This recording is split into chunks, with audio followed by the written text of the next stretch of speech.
I love talking to Dan Smith and Friends of Mountain Rescue. He always does have such great stories for me. And, it's the time of year that everyone likes to get out in the backcountry. Boy, it is. It was a busy weekend. A lot of people out there.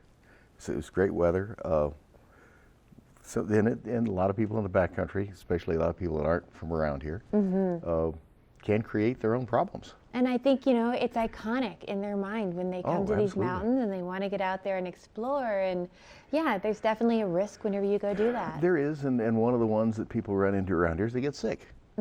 They go out and they have a kind of a start of a flu bug, and they get out there and they're breathing very hard and they're at altitude. And all of a sudden they got a real flu bug and they're not going to move much anymore. Or they get out and they maybe had a little too much to drink the night before, and that doesn't help you. Or they got a hold of some really bad tacos, and those don't help you. And they'll call 911. Or someone else will see them, and they'll call 911, which is exactly what needs to happen. But then you get there, or you don't, somebody gets on the phone. I don't need any help. You don't have to come for me. I'm okay. Well, if you're truly okay and you can get out all by yourself, that's wonderful. Most people aren't really sure of that.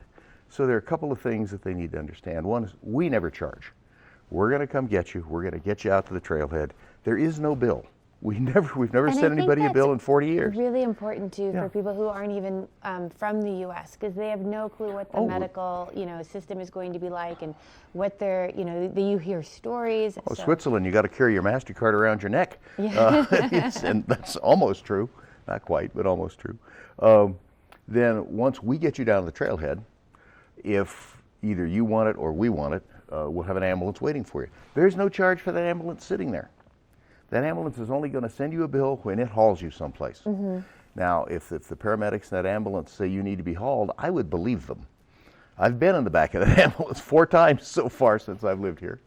And every time they were right, I was wrong. Oh, I don't need that, I can drive. No, you can't drive. Not only can't you drive, but somebody else driving you is never a good idea.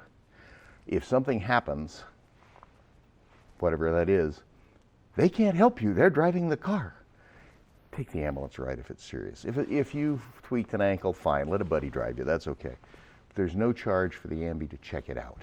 And you're just going to be a whole lot better off if somebody who knows what they're doing looks at that leg or that ankle and says, wait a second, let me check your pulse in both feet.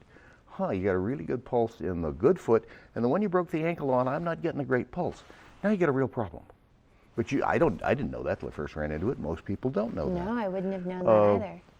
These are professionals. I mean, they don't have amateur standing anymore. So let them check you out. Let them figure out what's wrong, and then take their advice. But denying somebody coming to get you, I mean, if you say, don't come get me, well, we'll go back to having a cup of coffee and not come get you. But that's not a really good idea. And unfortunately, lots of times when someone says, don't come get me, and then maybe half an hour later or 45 minutes later, they decide they do need you, but at that point, they need you now. And it's now dark. And you can't necessarily be there now. Certainly not as fast if it's dark.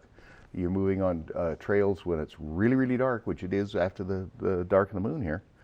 We're going to go a lot slower. Well, let's get back to that in just a moment. We're going to have a quick check of that weather and find out what time it's getting dark at, but we'll be right back with more Dan Smith.